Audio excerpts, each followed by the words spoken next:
만약 당신이 이런 행동을 한다면 하나님이 당신을 거절하실 것입니다.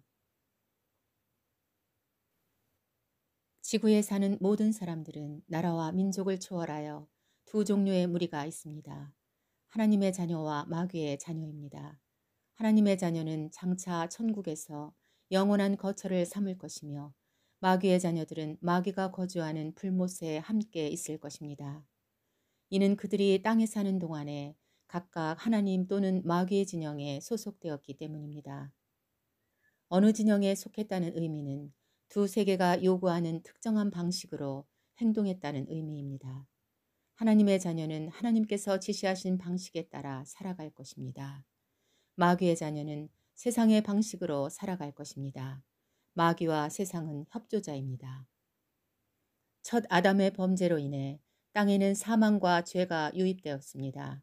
그리고 마지막 아담이신 예수 그리스도를 통해 생명이 들어왔고 죄를 이겨낼 능력이 주어졌습니다. 그러나 하나님의 자녀들이라고 해서 전혀 죄를 짓지 않는다는 것은 아닙니다. 다윗은 간음죄를 지었고 모세는 분노하는 죄를 지었습니다. 마귀의 자녀들은 죄를 지었을 때 은밀하게 감추려고 할 것입니다. 그러나 하나님의 자녀들은 특정한 방식으로 죄를 회개하고 해결해야 합니다. 다윗이 죄를 지었을 때 회개의 기도문이 시편 51편에 기록되었습니다. 그는 상하고 통회하는 마음으로 회개 기도를 올렸습니다. 죄를 감추지 않고 하나님께 나아가서 용서를 빌었습니다. 회개하지 않고 자동으로 죄를 용서받는 경우는 땅에서도 하늘에서도 없습니다. 만약 당신이 다음과 같은 행동을 한다면 하나님이 당신을 거절하실 것입니다. 누구든지 사람 앞에서 나를 부인하면 나도 하늘에 계신 내 아버지 앞에서 그를 부인하리라. 만약 당신이 사람 앞에서 주님을 부인하면 이것은 조건문입니다. 나도 그를 부인할 것이다. 이것은 결과입니다. 사람 앞에서 부인하는 것은 공개적으로, 만약 당신이 주님을 존중히 여긴다면 주님도 당신을 존중히 여길 것입니다. 만약 당신이 주님을 많이 생각하면 주님도 당신을 생각할 것입니다. 만약 당신이 주님을 깊이 사랑한다면 주님도 당신에게 사랑을 보여주실 것입니다.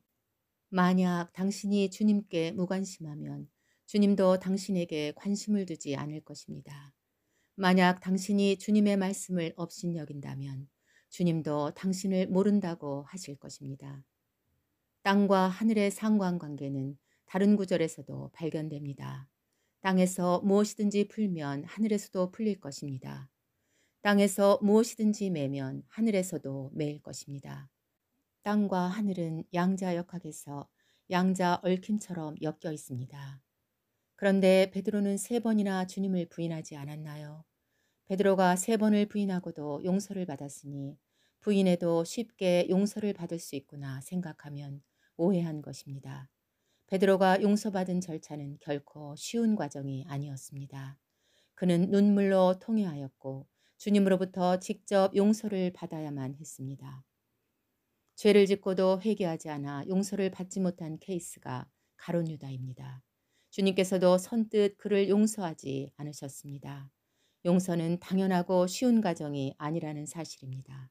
사람이 예수님을 그리스도라 입술로 고백하면 구원이 오지만 반대로 입술로 부인하면 구원의 취소가 성립된다는 의미입니다.